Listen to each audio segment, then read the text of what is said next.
I can't believe it. It's already been 2 years since Minna and I tied the knot.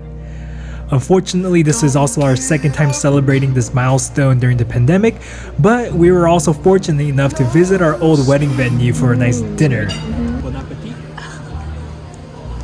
It was a really nice night, just reminiscing the past 2 years, reliving some of the memories we had from our wedding day.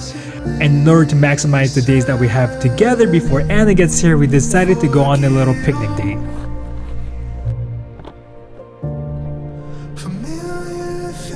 Ooh.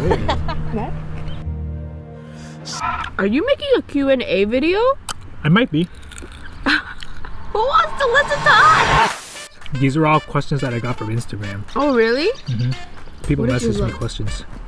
No, they didn't. You're such a liar. I did. I made a close group of friends, and I left you off, and I put it on the story. No, you didn't. I did. Show me. Okay. You don't believe me? Oh my god. You didn't put me as a close friend? Oh my. So I can get the questions. I was absolutely lying. I just had my own questions that I wanted answered after being married for 2 years and Anna's on the way.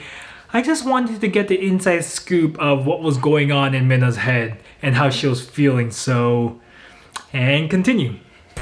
What is one advice you would give yourself from 2 years ago on the wedding day? About our marriage? Just anyone getting married?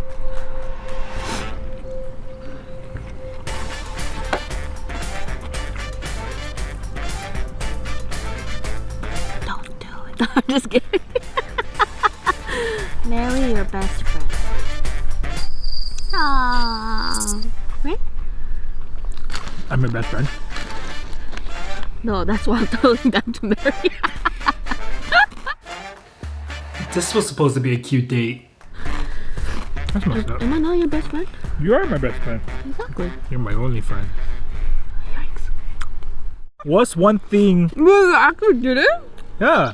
What's one thing that annoys you about each other? Oh, I already know this one. What? I don't need to think about it. It's when you get in the zone. No. In the zone, out of zone. There's actually two really big things.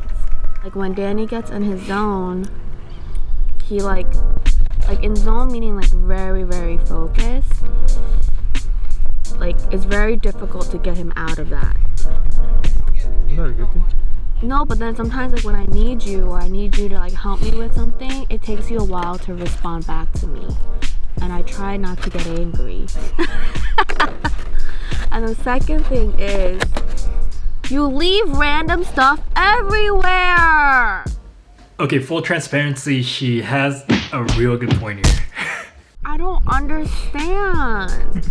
No, like, you know where certain things belong in certain places, babe? Like, you put it right next to where it belongs. Like, you're so close.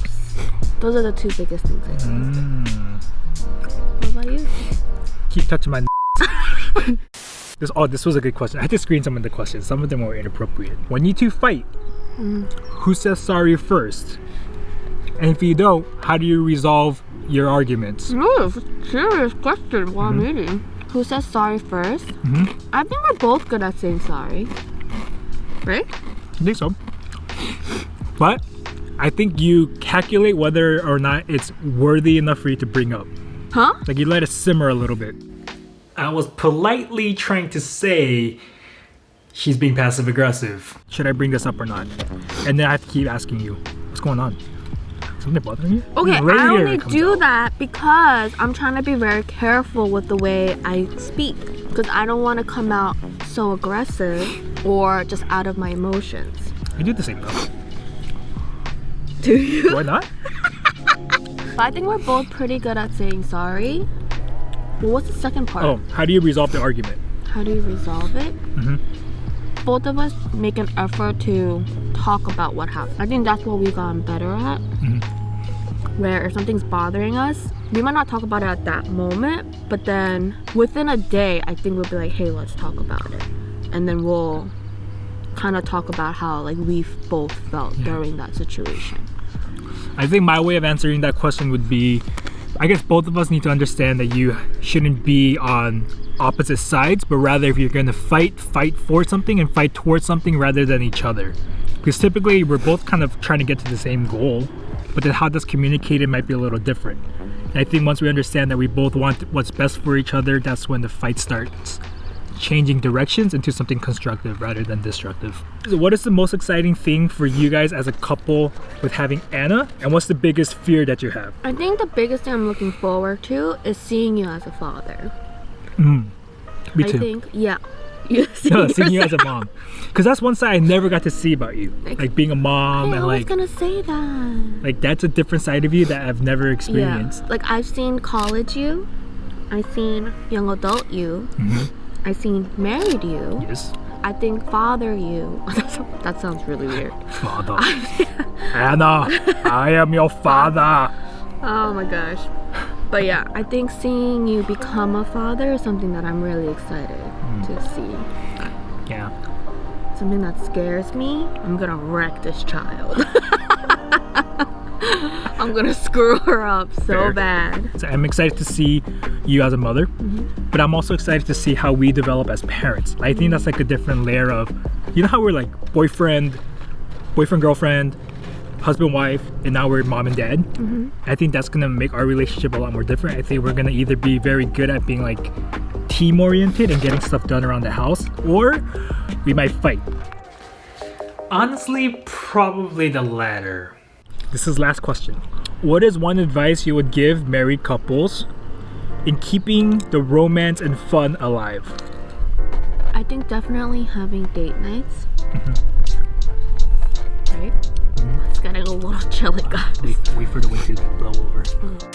Oh, but I'm getting full. I need it. I want one more bite. Give examples of date night. Even if it's like 2 hours a night, I mean not 2 hours like that day, I really like it when like you don't look at your phone, or like we're not on social media, or even like him like taking videos, like filming right now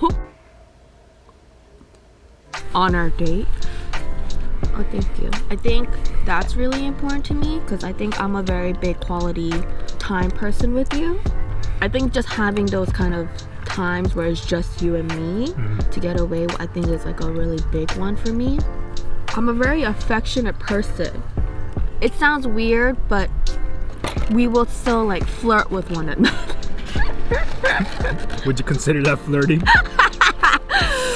But whether it be, I think you know, like when you would like compliment me, or like I would compliment you or something, like we'll still keep it like kind of like flirty, like how we would used to, like when we were dating.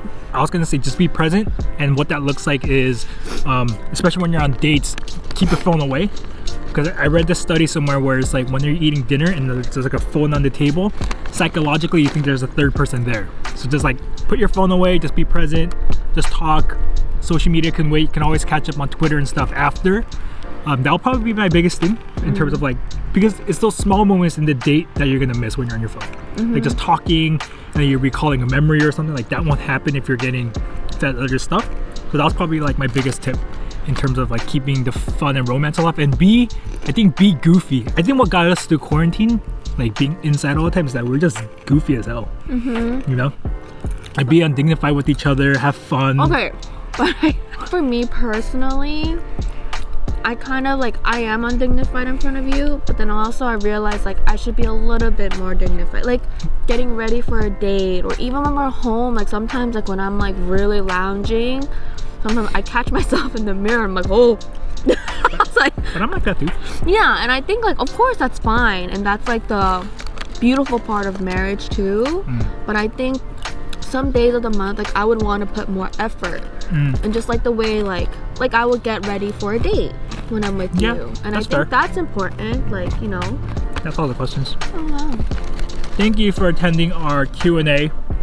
Hopefully some of that was helpful, insightful, learnings from 2-year veterans. But like just wasted my time. I know. Actually, no one asked any questions. I made all those up. Really? Yeah. Pretty good, right? You look like you've been betrayed. Did you seriously make those up? I don't know, I just have to make it believable. Because then when you say it as a question, you answer things a little better. Okay, you know what? Deceiving people is not nice. Should not do that in a marriage.